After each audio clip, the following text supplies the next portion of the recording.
Ça y est, OpenAI vient de rendre disponible son premier IA agentique et le baptise du nom de Operator. Avec l'ensemble des outils qu'ils ont pu rendre disponibles comme Tâches et autres, on le sentait venir, mais ça y est, on a un premier IA agentique. Je vous propose de voir dans la vidéo d'aujourd'hui la vidéo de démonstration qu'ils ont pu faire sur les principales fonctionnalités de cette IA agentique. Cette vidéo d'introduction à Operator commence dès le début par Sam Altman et son équipe dédiée aux IA agentiques qui donnent les principales fonctionnalités de cet outil.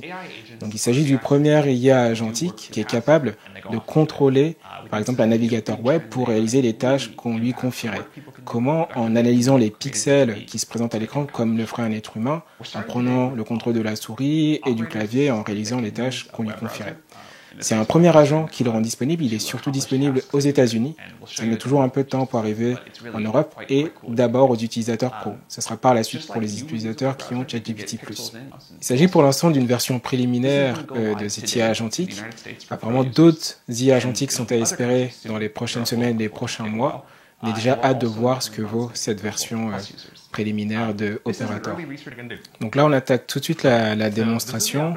On voit qu'en fait, l'interface est quasi similaire en fait à celle de ChatGPT. Il y a une barre dans laquelle on peut taper notre requête. Et en fait, en bas, là où c'est intéressant, c'est qu'il y a aussi des prompts, des exécutions qui sont suggérées. Apparemment, c'est pas des recommandations, mais l'idée, ça permet au moins de voir ce dont est capable l'outil en cliquant dessus. Autre élément intéressant, c'est de voir aussi qu'ils ont collaboré avec d'autres structures comme eBay, etc., toutes celles que vous voyez affichées, pour s'assurer en tout cas à minima que l'outil fonctionne.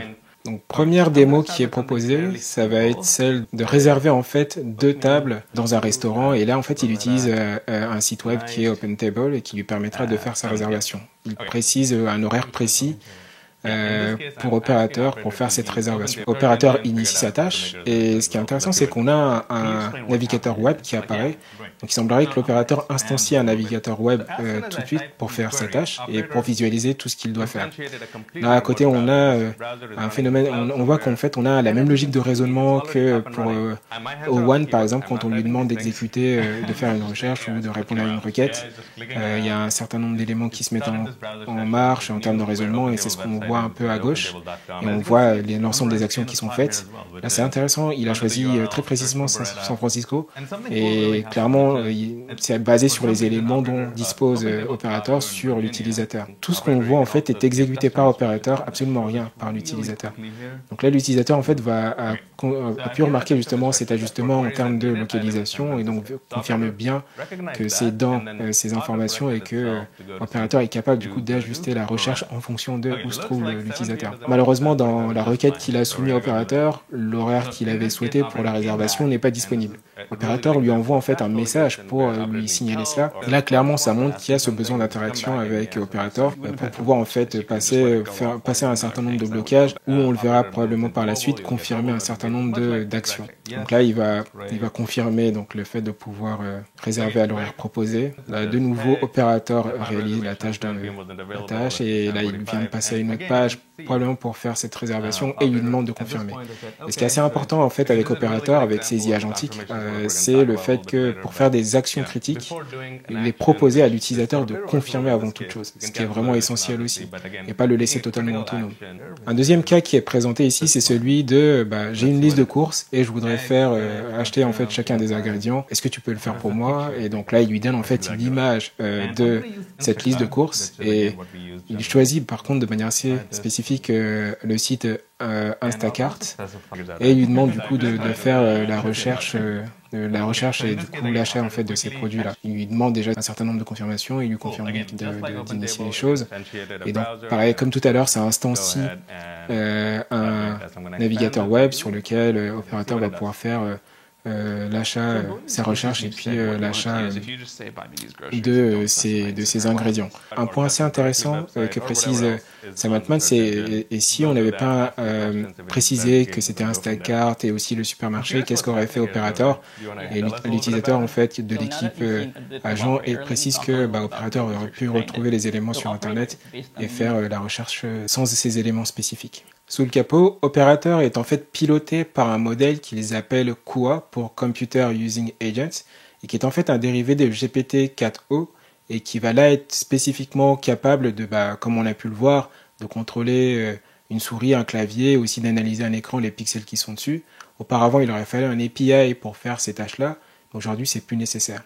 Le choix de l'API s'accompagnait d'un certain nombre de difficultés qui étaient de savoir s'il avait la possibilité d'aller sur un site, par exemple, s'il fallait faire cette fonctionnalité, etc. Aujourd'hui, on s'en affranchit un peu en ayant une palette qui est un peu plus élargie. Donc là, vous avez l'un des membres de l'équipe OpenAI qui va nous montrer étape par étape ce que fait leur modèle Kua, qui est derrière Operator, pour réaliser la tâche de recherche et de réalisation de ce panier en fonction de la requête. Et en fait, à chaque étape, on voit qu'il y a une image qui est capturée de ce que fait le modèle comme tâche. Concrètement, là, on voit qu'il est en train de chercher le mot œuf. Et par la suite, on va voir que cet œuf va être ajouté au panier, et ainsi de suite. Donc là, c'est pas mal, ça permet en fait de retracer étape par étape ce que le modèle fait et du coup de vérifier concrètement dans quelle mesure cette tâche est exacte. Et in fine, ce qu'on obtient, c'est une liste complète qui correspond de sélection d'ingrédients qui correspond à ce qu'il y avait dans la liste proposée par l'utilisateur initialement. Autre chose assez intéressante, c'est qu'à chaque moment, l'utilisateur peut prendre le contrôle en fait de ce qui est fait. Là, on voit qu'il y avait un bouton Take Control, prendre le contrôle sur le navigateur, et ça ouvre le navigateur, et là, l'utilisateur peut choisir de modifier ou pas la commande qui a été faite. Par la suite, ils conduisent un certain nombre de tâches avec opérateurs qui sont à peu près similaires. Ça va être de l'achat de tickets de concert ou de réservation de pizza. La logique reste la même. Ce qui est intéressant, c'est de voir qu'on peut demander à l'opérateur d'exécuter ces tâches en parallèle et que cela fonctionne avec des notifications à un moment donné où l'utilisateur doit confirmer un certain nombre d'étapes. Le dernier point concerne les performances en matière de benchmark. Deux benchmarks ici vont être utilisés pour évaluer les performances. Ça va être OS World et Web Arena. OS World est principalement utilisé pour évaluer la navigation dans des environnements comme Linux. Et puis Web Arena, ça va être la navigation sur des sites de e-commerce, par exemple. Et là, on voit que les résultats, ça manque de comparaison parce qu'il n'y a pas énormément d'éléments qui ont été publiés. Mais en termes de performance, ça reste quand même assez correct, sachant que c'est un prototype. Qui sont sur une version préliminaire. La comparaison, peut-être, on peut dire que c'est l'homme avec 72% et 78% sur les deux, sur le premier benchmark et le deuxième. Ça reste relativement intéressant, surtout sur la navigation sur les sites de e-commerce. Pour conclure, c'est vraiment excitant de voir un premier IA agentique mis à disposition par OpenAI. Il y a énormément de limites, le fait que ce soit une version préliminaire, qui soit accessible qu'aux utilisateurs pro, pas au plus, et pas encore disponible hors États-Unis, fait que pour l'instant, c'est un peu frustrant, mais c'est quand même un énorme pas. On le sentait venir, comme je le disais en introduction, mais là, le voir se réaliser, et aussi le fait de savoir que d'autres IA agentiques vont arriver, ça nous montre vraiment que cette phrase selon laquelle 2025, ça va être l'année des IA agentiques, n'était pas qu'une phrase en l'air et est en train de se réaliser.